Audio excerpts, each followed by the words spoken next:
In today's episode of Monsters, we are going to be adding some health packs. So as you can see, Bart's done a bit of damage to me. I'm down to 90%. I can go over here and grab a health pack, and I'm back up to 100. And you'll also see on the top left, I've got some ammo information, and I can switch between my two different guns, and the ammo gets updated. When I grab the ammo pack, the single shot weapon goes back up by 5 bullets. That's the target for today, so let's get started. To get started adding health boosts to our player, I'm going to download this free asset, the First Aid Kit Army by Lemolab. If I drag one of these first aid prefabs into my scene, it's huge. It's about 15 times bigger than the warehouse. So let's first of all sort this out. We'll reposition this at 000 and we'll rescale this at 0.01. And that should make it a bit more of a manageable size. And I'm just, for the time being, going to plonk the first aid kit over here. Let's add some code. Health pickup. I'm going to move my health pickups into my scripts folder. And let's open this. Player. I'll call this the script. And just to keep things interesting, I am going to not assign it in the inspector. Let me do find object with tag, and I will use the name, and mainly because there'll be lots of these scattered around, and I think if you set it as a prefab, it should remember the choice, so you could just do it off the public variable, but doing setting public inspector variables quite a lot, and let's just use this alternative way. It pretty much achieves the same thing. The other thing I want to happen is for the health pack to spin around. So let's just rotate this around just so the player knows it's there. Just give an indication that this is actually something that can be picked up and it's not a static part of the level. So we'll say transform.position and vector up. Say vector3.up, and then we'll give it a spin time. This should really be set as a public variable. So we'll say public integer, and we'll say spin speed, and we'll give it an initial value of 50. And add the delta time. So spin speed should actually be a variance of the delta time. Play that now. Go over there. Right, that looks pretty cool. That looks about right. I must give this an ability to collide with the player, and I'm going to want a collider, but a box collider because it's more of a box shape. So if I add a box collider around that, you have to come back to the player and write some code. So let's bring up the player script, and we can, so in the same vein that we've got this public hit, which the zombie can use to send a message to the player that the player has been hit, we'll use a very similar mechanism called health boost. And this time we will say heal value, so how much to heal by. And this one is real simple. We're going to set our health to be the heal value, so go up by the heal value, and then we'll clamp it. So we'll say if health is greater than 100, health down. So this prevents any silly value. So if you already have 100% health, you shouldn't go beyond that. And then we'll set our progress. Oh, it should not really be this. This is a very bad name. I don't know how I missed this. I'm going to refactor this. I'm going to rename this symbol. And I will call this health bar. Progress bar is not a descriptive name for that at all. So let's change that to health bar. Okay.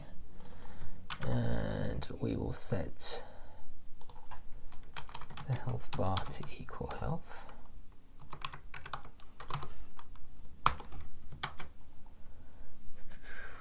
Health bar dot bar value to equal to health.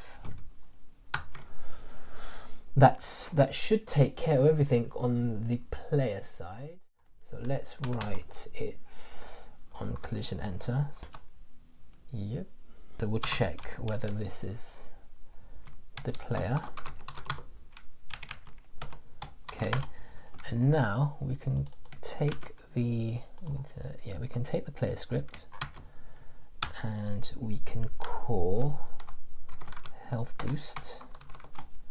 Okay, and the amount of boost that's actually given to the player can be set as a public value. So we'll say public heal value. We'll give that a sensible initial value. So you can have different health. You can have different health packs giving different amount of health or heal values. So we'll say, oops, heal value. Set that as 10. Once we've actually collided with the health pack, we need to remove it from the scene. There is one slight caveat, and that's not, I cannot right now, or I cannot just call destroy. The reason I cannot call destroy is thinking ahead. When the player picks up the health, I want to play a sound effect, and I'm going to do sounds I think in the next video. So because the sounds really do give it a different dimension. It does really lift the game once you have sound effects and background music happening.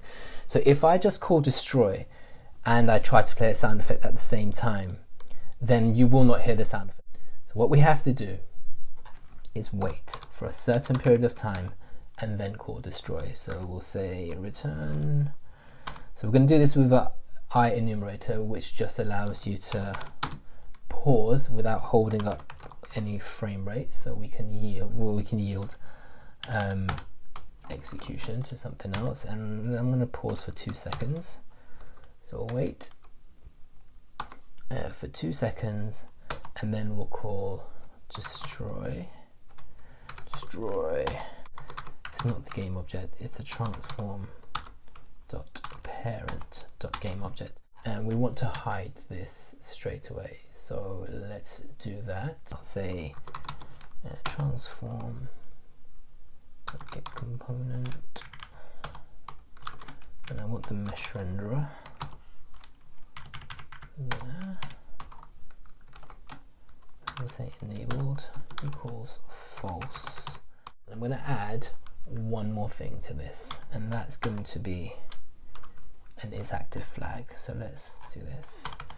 So I'm going to explain why, if it works. So isActive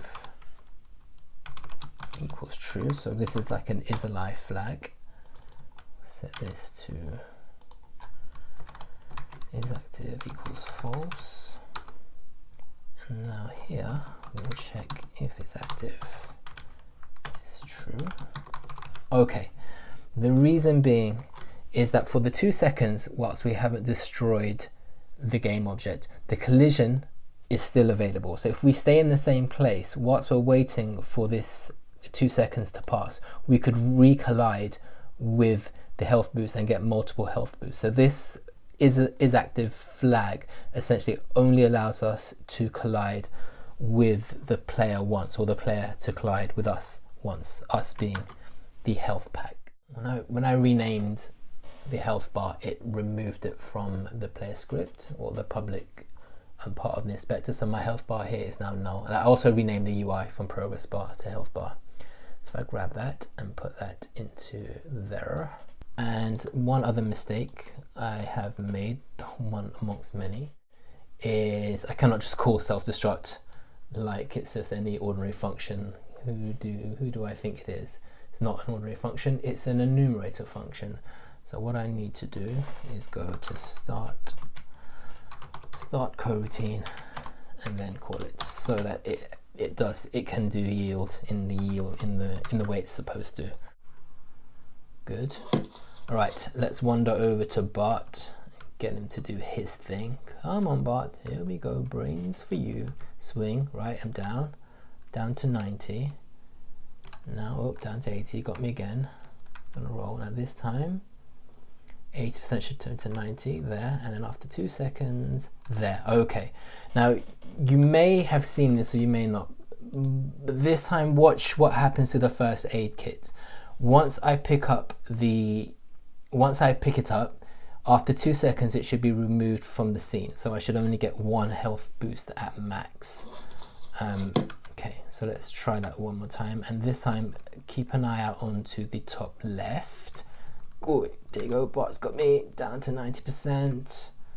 Now if I grab that health, and I'm going to stay in the same position so I know that I can't there, 90, and then after 2 seconds there, and all that damage is being done just by Bart.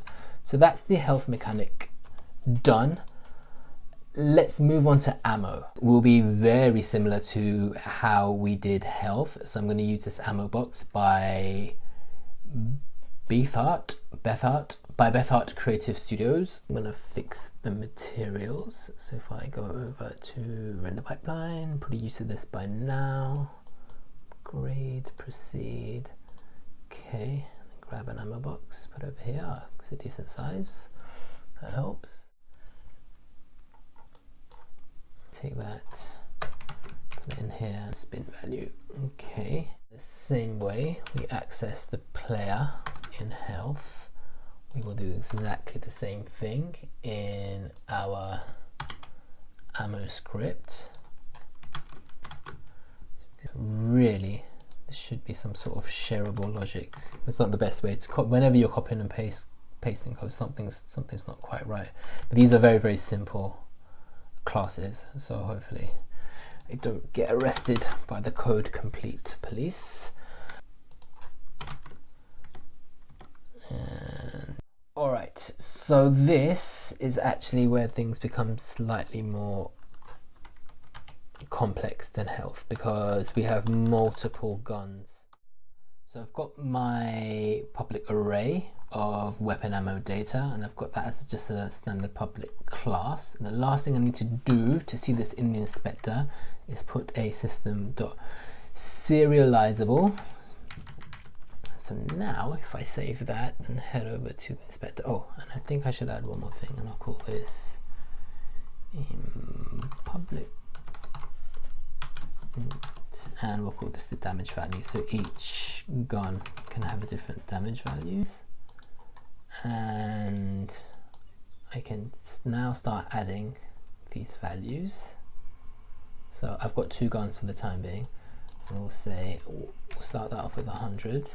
100, that's the amount we have, and then damage should be 10. Then we'll call this single shot. Okay, so the first weapon is, I'm just going to call it the single shot, and then the second weapon has a capacity of 200. We start off as a capacity of 200. It does 5. I'm going to call this machine gun, and I will come up with some more creative names for this at some point.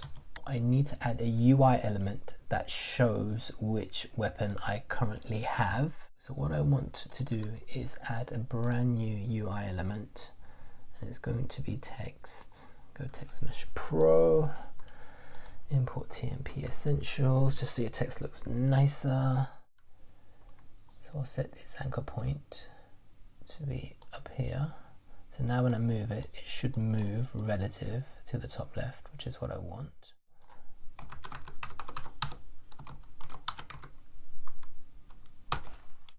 To grab that text mesh pro, and we'll make a text mesh pro GUI. I'll call this weapon info, create the function called set weapon info. So if I take a reference to this, I call this current weapon, equals that, and then we can just go like this, and it just reads a bit nicer than what we have.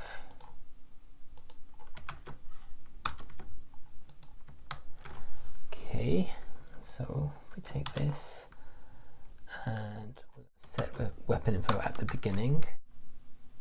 Okay, so single shot 100 out of 100. Cool. And we're going to make a new function called update ammo. The current weapon, like we did up here. Okay, current weapon.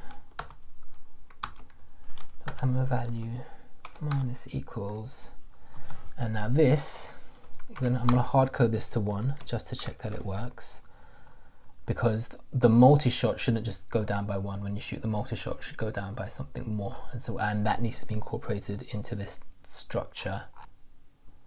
This shouldn't be, yeah, we'll call set weapon, we'll call this update weapon info, give it a better name. So we go there, put that there, and then I will call this from here, my shoot method. That should actually go directly into this. There shouldn't be 2 separate things. Add the UI to that just to show that we're updating the UI. And update for UI. Give that a bash, see what we have. So play that. Okay, now this time. Yeah, okay, so there you go. Ammo's going down by 1 each time. Cool. Come on, bot. Yeah, boom. Right. Number of ammo for single shot. That's a very, very long way of saying this. So what I'm trying to convey here is when we press fire once, for the machine gun, you're not just going to lose 1 bullet, you're going to lose more than 1. For the single shot, you're going to lose 1. So this, for the single shot, we're going to take away 1, and for the multi-shot, we're going to take away 5. And then the other thing we need to do is we need to detect when the user has changed weapons. Input dot get key down,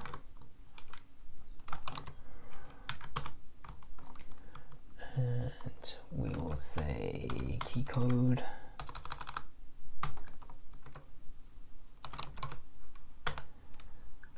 dot up arrow.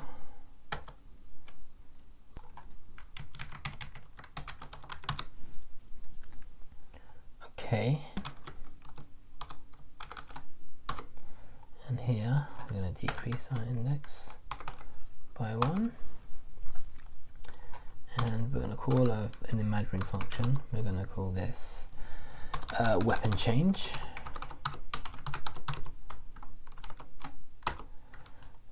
Call this over here too. I'm going to do a couple of things in weapon change.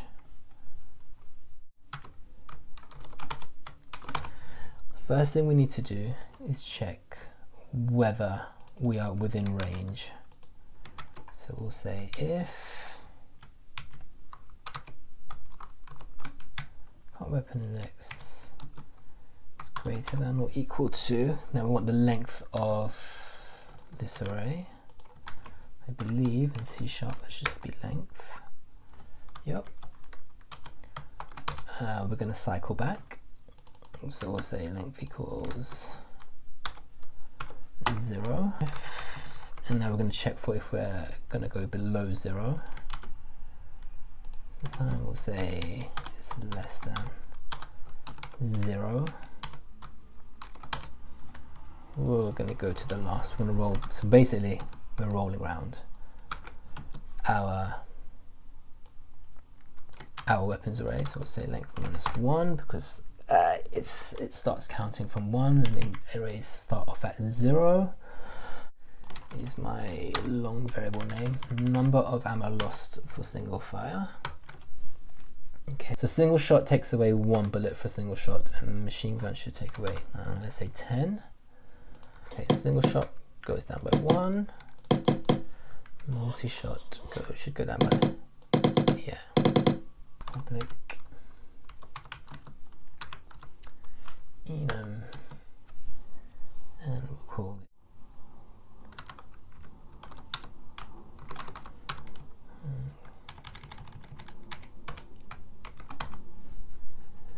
and make that serializable.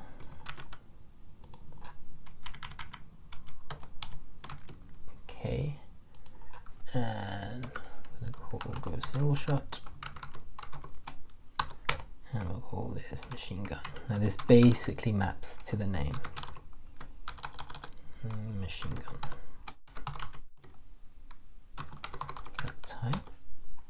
So this is the weapon name for the UI, and then this is the internal type, and we can use this in our ammo CS, so it knows what kind of ammo it's providing bullets for. That's going to be single shot, and that's going to be my machine gun. So I'm just going to update these. I forget what this thing is called. Weapon name UI. All right, so we'll just call this single shot. You can have fancy names and mess around with this all you like. I'm just going to call this machine gun, and then weapon type, and I can just say type. In fact, I shouldn't need to, should I? Say that, and I know there's no reason for that, but I always like to give these values just to make it very explicit. So what I want to be able to do now is write a public method that returns the type of weapon that I currently have. So I go public weapon type, get current weapon type, and I will cast my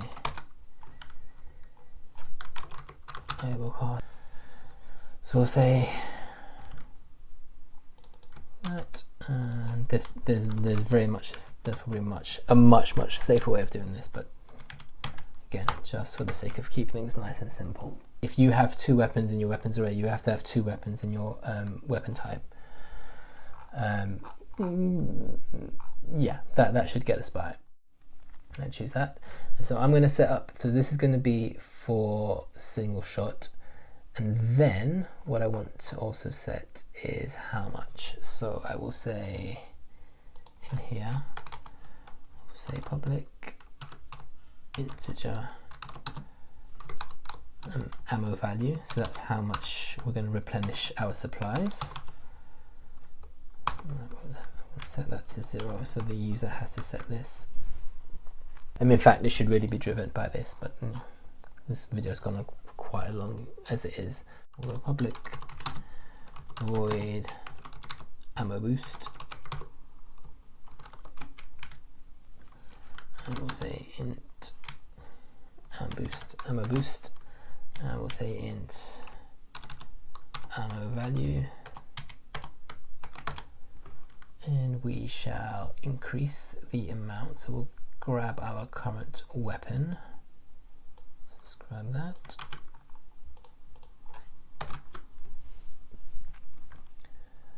And we'll just update that array.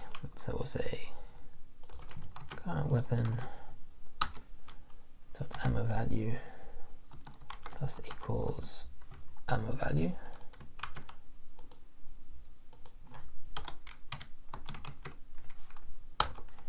And then we need to clamp this.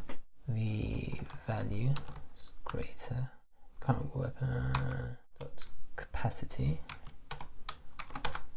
Then we will simply set it to capacity. And then the one last thing we need to do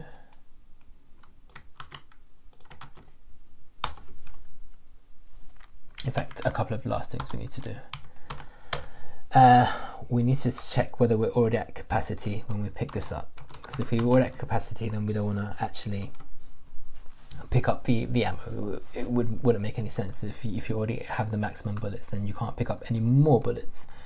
So we'll say public bool is weapon full, and we're going to say return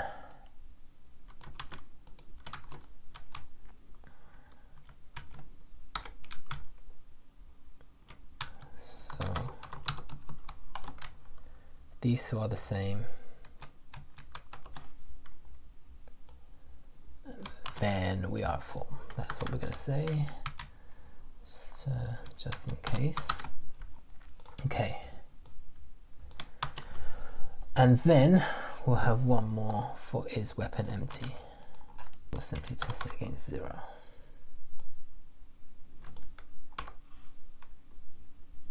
It's gone wrong. So we'll say if U is less than 0, we'll set this to 0.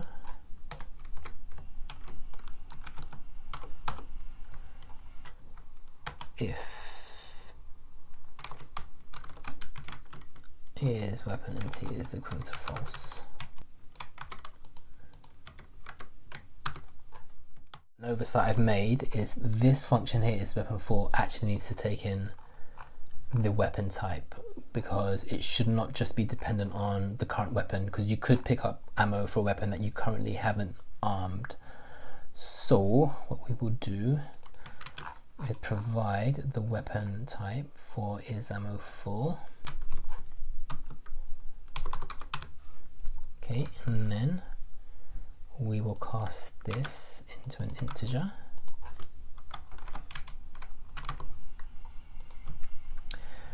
So we'll get back that weapon type, yes. So we will take the enumeration, use that as an index into our weapons array, and then we'll return whether or not we were at capacity or not. So finally, from here, you can say is weapon full, and we want to check the weapon type that's associated with this ammo crate. And in fact, this we don't need at all, so it's a big old waste of time. So we take that, and then we go there. So if not, let's keep this clean. So if we go and full is equivalent to false, so if the weapon is not full,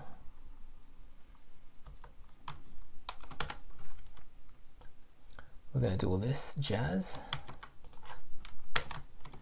and then we're going to call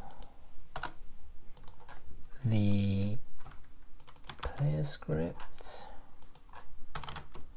dot ammo boost, and now this will also need a weapon type. When I mess up, I really mess up. So we go into ammo boost. It needs to have an ammo value and also needs to have a type. So what weapon is being updated? Because when I initially coded this incorrectly, I was thinking you can only pick up for what you're currently armed, but that makes absolutely no sense. So we take this and we go convert that into an integer, and then that should take care of the rest. And I don't like this actually, and I will come back and fix that to be way more safer at some point. But when you code as you go, sometimes you just want to get it working. Get our ammo value from here. When we collide with the player, or when the player collides with us, because we're the ammo, we're not moving around, we're just spinning around, we check whether whether the weapon that this ammo crate replenishes is full on the player, and if it's not full, then we will give the player an ammo boost for this particular weapon type, and then we will destroy in exactly the same way that we destroyed for health. Make an array of mesh renderers. If I go mesh renderer,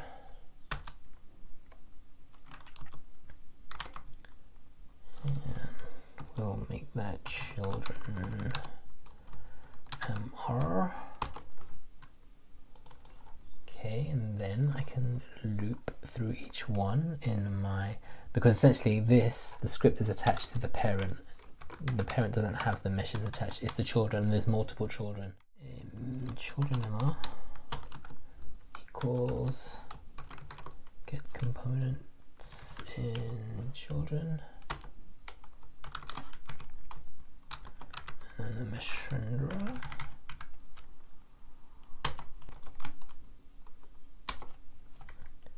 And then, in fact, I could do that offline, couldn't I? Could do that here.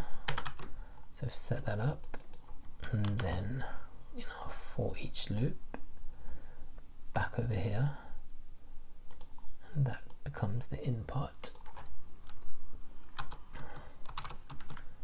And we'll say mesh renderer MR and children MR, or you can say, and all that just so we can say the following. So we can say dot enabled equals false. Okay, so we want it to disappear after a while. Okay, just wanna, we're not trying to get to the parent. We are the parent. Once we do the ammo boost, we have to update the GUI. Otherwise, we're not going to know that we picked anything up. So if I save that this time and play this again, let's see what we have. So go single shot, I'll take away some ammo. If I wander over to the ammo crate, there, gone up by 95. So if I'm already full, it shouldn't allow me to take, I shouldn't be able to walk through this, well I should, but it should still be there. Yeah, there you go. So if I walk through this and my ammo is full, it will still be there. If I fire once and then walk through this, it should now go, and it clamps it to 100. Okay, and now let's just try it on a weapon change. So if I go over to the multi-shot machine gun, if I lose some of this, if I lose 10 and I go over to the multi-shot machine gun, and now when I grab that, it should, and I go back to the weapon, yeah, it went up by 5. Alright, one last bug I've seen is I can still walk through the health, and the health will disappear even if I'm at 100. So let's fix that for the health very quickly, and then we can call it a day. We're going to say public bool is health full, and we're simply going to return the expression is equal to 100, just to be on the safe side. And the last thing we'll say is player script dot is health full is false. Okay, so the health has to be active, we have to have collided with the player, and the health and the player's health cannot already be full, and that should fix that last bug. Now this time if I walk through this, yeah, can't pick this up. Okay, and one last bug I've seen, and I say last bug, it probably isn't, is I can't walk through the health pickup, and that's because I've done it as a collision and not as a trigger. Collider. So I save that. When I run, yep, I can walk through it, and my health has stayed, and the health pack has also stayed. So now let's go get some damage off Bart. Here we go, Bart's there. Swung for us, lost 10%. Let's go back to the health. The health goes up, Bart's coming back, and there we go, single shot. So we got something for Bart. Down you go. To finish off, I've come back into the code and added some comments and done some general housekeeping, and that will do it for today. This video kind of went on a bit longer than I wanted, but thanks for sticking with it, and I'll see you next time. Cheers.